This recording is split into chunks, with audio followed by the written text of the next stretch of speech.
વિજય યોજે શું કહેશો?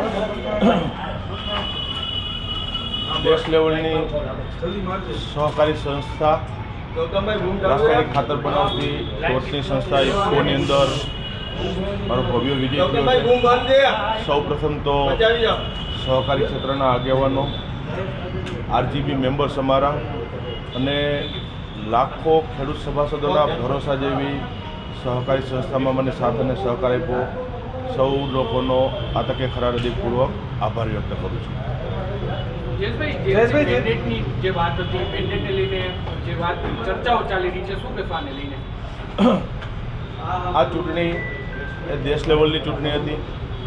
ઇફકો એટલે સમગ્ર આખા દેશમાંથી, અલગ અલગ રાજ્યોમાંથી પ્રતિનિધિત્વ આવતા હોય છે અને જ્યારે 24મી તારીખે અમારા ઇફકોનું બોર્ડ હતું ત્યારે સમગ્ર આખા બોર્ડે નિર્ણય કર્યો હતો કે આજે 24મી તારીખે બધા સાથે દિલ્હીમાં છીએ અને એક સાથે ફોર્મ ભરવાના છે અને એના ભાગરૂપે અમે 24 તારીખે ફોર્મ ભર્યું। ત્યારે કોઈ મેન્ડેટ ઇસ્યુ પણ નહોતો થયો અને આજની તારીખ સુધી મને મેન્ડેટની જાણ પણ નથી અને 24 તારીખ પછી પણ જ્યારે લોકસભાનું ઇલેક્શન હતું, અમારા પોરબંદર લોકસભાના ભારતીય જનતા પાર્ટીના ઉમેદવાર મનસુખભાઈ માંડવીયા અમારા કેન્ડિડેટ હતા અને મારી વિધાનસભા જેતપુર જામકરણા એ પણ પોરબંદર લોકસભાની અંદર આવે છે એટલે ભારતીય જનતા પાર્ટી માટે, અમારા ઉમેદવાર માટે અમે તાકાતથી ત્યાં કામે લાગી ગયા હતા અને મારી વિધાનસભામાંથી મેક્સિમમ લીડ ભારતીય જનતા પાર્ટીને મળે માટે અમે પ્રયત્નો કર્યા હતા અને સાથે સાથે જે ભારતીય જનતા પાર્ટી પ્રદેશના નેતૃત્વએ મને જે જવાબદારી સૌરાષ્ટ્રની લોકસભાની આપી, રાજકોટ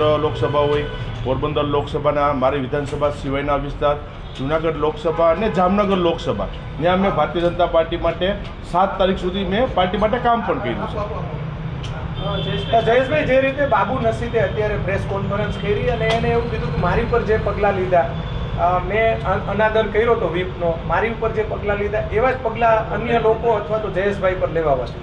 સૌ પ્રથમ તો એ લોકોને મારે જવાબ આપવાનો મારે હોય નહીં, એનો વિષય છે। મેં કીધું એમ કે આ ચૂંટણી એ દેશ લેવલની ચૂંટણી હતી, આખા દેશમાંથી પ્રતિનિધિઓ આ ઇફકોની અંદર આવતા હોય છે અને પગલાં લેવાની વાત ત્યારે આવે કે મેં ભારતીય જનતા પાર્ટીની વિરુદ્ધમાં કામ કર્યું હોય, મેં કોઈ કોંગ્રેસને મદદ કરી હોય, પણ કીધું એમ કે છેલ્લે સુધી ભારતીય જનતા પાર્ટીના એક કાર્યકર્તા તરીકે, જવાબદાર ધારાસભ્ય તરીકે પાર્ટી માટે કામ કર્યું છે અને જે મારી લોકસભા, મારી વિધાનસભા સિવાય પાર્ટીએ મને જે લોકસભાની સૌરાષ્ટ્રની અંદર જવાબદારી આપી, મેં કીધું કે જામનગર લોકસભા, રાજકોટ લોકસભા, જૂનાગઢ લોકસભા અને પોરબંદર લોકસભામાં મારા વિસ્તાર સિવાયમાં પણ મેં ભારતીય જનતા પાર્ટી માટે એક કાર્યકર્તા તરીકે ઈમાનદારીથી કામ કર્યું છે। જયેશભાઈ, આમાં જે સગાવાદ પણ ચાલતો હોવાનો આક્ષેપ કરવામાં આવ્યો છે કે ભાઈ સગાવાલા હોય અને આ મતદારો ગુજરાતના મોટા ભાગના હતા, શું કહીશું? કે આ સહકારી ક્ષેત્ર કે જે સહકારી ક્ષેત્ર ઉપર લાખો ખેડૂત સભાસદોનો ભરોસો આ સહકારી ક્ષેત્રના માળખા ઉપર છે।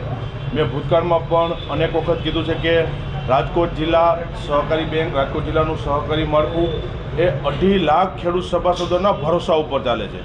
2.5 લાખ ખેડૂત સભાસદો, અમારી સહકારી મંડળીઓ, સરાફી મંડળીઓ, એનો ભરોસો વર્ષોથી આ સહકારી ક્ષેત્રના માળખા ઉપર કાયમી માટે અકબંધ રહ્યો છે અને એના હિત માટે અમે કામ કરીએ છીએ। મેં તો કીધું, હજી પાછી કહું છું કે જે મને આક્ષેપ મારી પર કરે છે, અત્યારે જે મારી પાસે જવાબ માંગે છે એને મારે જવાબ દેવાનો ન હોય એની વાત છે, એનો ભૂતકાળ જોઈ લઈએ, મારે એમાં પડવાનું નથી। મારે હર હંમેશા સહકારી ક્ષેત્રમાં ખેડૂતોનું સર્ટિફિકેટ મારે જોઈએ છે અને એ સર્ટિફિકેટ મને ભૂતકાળમાં અનેક વખત રાજકોટ જિલ્લાના સહકારી ક્ષેત્રના માળખામાં ખેડૂતોએ મને આપ્યું છે, અમારી મંડળી હોય તો એને મને આપ્યું છે અને ભરોસો સહકારી ક્ષેત્રના માળખામાં આજે પણ કીધું કે અકબંધ જળવાઈ રહ્યો છે અને ભવિષ્યમાં પણ મારી જવાબદારી છે અને એ પ્રમાણે અમે સહકારી ક્ષેત્રના માળખામાં કામ કરશું કે સહકારી સાથે જોડાયેલા ખેડૂત સભાસદોનું હિત પહેલાં જોવાનું છે।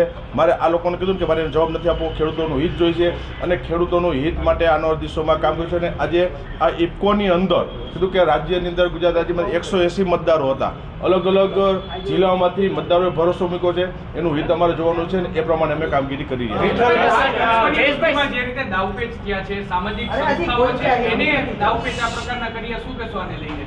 કે મારે મેં કાયમી માટે પોલિટિક્સ હોય, રાજનીતિ આવતી હોય કે સહકારી ક્ષેત્ર, મારે કાયમી માટે કહું છું કે એમાં સામાજિક સંસ્થાઓએ વચ્ચે કે ન આવવું જોઈએ, કારણ કે હું પણ એક રાજકીય રીતે સહકારી ક્ષેત્રના આગેવાન તરીકે અને અનેક સામાજિક સંસ્થા સાથે હું પણ જોડાયેલો છું. અનેક સામાજિક સંસ્થાઓનું મેં નેતૃત્વ આપ્યું છે. મેં અનેક સામાજિક સંસ્થાઓનું નેતૃત્વ પણ કર્યું છે. સમાજને જરૂર હોય ત્યારે હર હંમેશા મેં સામાજિક સંસ્થાઓનું અનેક જગ્યાએ નેતૃત્વ પણ આપ્યું છે. સમાજને જરૂર હોય ત્યારે રાજકારણને મારું એક બાજુ મૂકી અને સમાજને પ્રતિનિધિત્વ કર્યું છે. સમાજનું કામ પણ કર્યું છે અને માનું છું કે રાજનીતિની અંદર સમાજ ક્યાંય ન હોવો જોઈએ અને સમાજ એમાં વચ્ચે ન આવવું જોઈએ. જયેશભાઈ, એક તમે ખૂબ મોટી વાત કરી હતી એક સમયે વચ્ચે એમાં સામાજિક સંસ્થાઓએ ન લીધી, કારણ કે સામાજિક સંસ્થાઓનું કામ છે એ સંસ્થાઓનું નેતૃત્વ કરે અને જે સંસ્થાઓની અંદર જ્યાં રાજનીતિ આવી છે ત્યાં સમાજનું સારું નહીં પણ સમાજનું પતન થયું છે. એવું ભૂતકાળમાં અનેક જગ્યાએ આપણે જોયું છે. મેં કીધું એમ કે ફરીથી એક વખત એક સમાજનું પણ નેતૃત્વ હું કરું છું ત્યારે મારું રાજકારણ હું એક બાજુ રાખું છું અને જ્યારે રાજનીતિનો સમય આવે ત્યારે હું રાજનીતિના મેદાનમાં કાયમી માટે હોવ જ છું. તમે એક સહકારી સંમેલનની અંદર તમે એક બહુ મોટી વાત કરી હતી. તમારો વિડીયો પણ ખૂબ વાયરલ થયો હતો કે સમાજના નામે હું ક્યારેય રાજકારણ નહીં કરું. એને લગભગ વર્ષ કે થયું. આ બાબતે ફરી એક વખત આ જ મુદ્દો આવ્યો છે. હું કીધું ફરી પાછું કહું છું કે મેં અગાઉ ભૂતકાળમાં અનેક વખત મેં મારા ભાષણની અંદર કીધું છે રાજનીતિની જગ્યાએ હોય, સામાજિક વાત આવતી હોય ત્યારે સમાજની વાત એક અલગ હોય છે. એટલે કીધું ને કે મેં કોઈ રાજનીતિ અને સમાજ બંનેનું નેતૃત્વ કરું ઘણી ઓછી જગ્યાએ મળતું હોય છે. મેં તાકાતથી સમાજનું પણ નેતૃત્વ કર્યું છે. માત્ર નેતૃત્વ નહીં, સમાજને એના પરિણામો પણ આપ્યા છે. આજે સમાજ એનો સાક્ષી છે કે સમાજને મેં પરિણામો આપ્યા છે, માત્ર વાતો નથી કરી. અને એટલા માટે કહું છું કે હું રાજકીય વ્યક્તિ છું. સમાજનો અત્યારે સમાજની સાથે કાંઈ માટે ઉભા નેતૃત્વ મજબૂતીના પરિણામ આપ્યા છે અને છેલ્લે રાજનીતિના જીવ છીએ અમે અને રાજનીતિનો સમય આવે ત્યારે રાજકારણમાં અમે હોવાના છીએ. પણ જે સામાજિક સંસ્થાઓ કે જે રાજનીતિની અંદર નથી એને એવા સમયે આમાં રાજનીતિમાં ન આવવું જોઈએ, કારણ કે સમાજનું હિત જોવું જોઈએ અને સમાજનું હિત જો તો જ સમાજ સ્વીકારશે એને. બાકી સમાજની સંસ્થાઓની સાથે જો માં રાજનીતિ જાવશો તો ભૂતકાળમાં અનેક લોકોને આગેવાનોએ પણ સમાજે સ્વીકાર્યા નથી અને ભવિષ્યમાં પણ હું માનું છું કે સમાજને સ્વીકારશે, નહીં તો રાજનીતિની અંદર આવી જવું. જયેશભાઈ, 3 થી 4 દાયકાઓથી વિઠ્ઠલભાઈ અને તમે સહકારી ક્ષેત્રે લોહી રેડ્યું છે. તમે માનો છો કે ભાજપનું મેન્ડેટ તમને મળવું જોઈએ? તો કે હજી ફરી પાછું કહું છું કે આજની તારીખે પણ ભારતીય જનતા પાર્ટીનો કાર્યકર્તા છું. પાર્ટી માટે ઈમાનદારીથી અમે દરેક જગ્યાઓ ઉપર સ્થાનિક સ્વરાજ્યની ચૂંટણી હોય, વિધાનસભા હોય કે લોકસભામાં કામ કર્યું છે. વાત રહી ઇફકોની, એ દેશ લેવલની સહકારી સંસ્થા છે જ્યાં કે ફરી પાછું કહું છું કે આખા દેશમાંથી અલગ અલગ રાજ્યોમાંથી એમાંથી પ્રતિનિધિઓ આવતા હોય છે. એટલે એ સહકારી સંસ્થા છે, એની વાત જુદી છે. અને જ્યાં રાજકીય વાત આવે તે કીધું પાર્ટીના જવાબદાર કાર્યકર્તા તરીકે મેં ફોર્મ ભર્યા પછી પણ પાર્ટીએ જે લોકસભાની મને જવાબદારી આપી મેં ઈમાનદારીથી પાર્ટી માટે કામ કર્યું. એક ચર્ચા ચાલી રહી છે કે જયેશભાઈ રાદડિયાનું રાજકીય કદ ઓછું કરવાનો આ પ્રયાસ છે. તો કે ક્યાંય એવી વાત નથી, રાજકીય કદ ઓછું કરવાની ક્યાંય વાત નથી. ભારતીય જનતા પાર્ટી નાની ઉંમરમાં હું ધારાસભ્ય બન્યો, 30 વર્ષની ઉંમરે આ રાજ્ય સરકાર નરેન્દ્રભાઈ મોદી સાહેબ જ્યારે ગુજરાતના મુખ્યમંત્રી હતા ત્યારે એની સરકારમાં પણ મેં મંત્રી તરીકે જવાબદારી નિભાવી છે. સરકારની અંદર 9 વર્ષ સુધી કેબિનેટ મંત્રી સુધી અલગ અલગ વિભાગો મેં સંભાળ્યા છે. નાની ઉંમરની અંદર ભારતીય જનતા પાર્ટીએ ઘણું મને આપ્યું છે. એટલે એ કાંઈ પ્રશ્ન આવતો નથી. આ વાત છે એ સહકારી ક્ષેત્ર છે ને દેશની ટોટલી લેવાની સહકારી સંસ્થામાં ભાજપ મેન્ડેટ આપે છે, તેનાથી તમે સહમત છો કે મેન્ડેટ આપવો જોઈએ સહકારી સંસ્થામાં કે વ્યક્તિગત લડાઈ લડાવવી જોઈએ? કીધું કે સહકારી ક્ષેત્ર માળખું એ આખી અલગ વસ્તુ છે અને સ્વાભાવિક એમાં કે ભારતીય જનતા પાર્ટીનું સહકારી ક્ષેત્રમાં ઇન્વોલ્વ થાય એ માટે મેન્ડેટની પ્રથા હતી અને ભારતીય જનતા પાર્ટીના જ આગળનો કાર્યકર્તાઓ એમાં બેસે. અને આજે હું ઇફકોને જીતો તો હું ભારતીય જનતા પાર્ટીનો જ કાર્યકર્તો. મેં કંઈ એમાં કોઈ સામેવાળાને કોંગ્રેસને મદદ નથી કરી.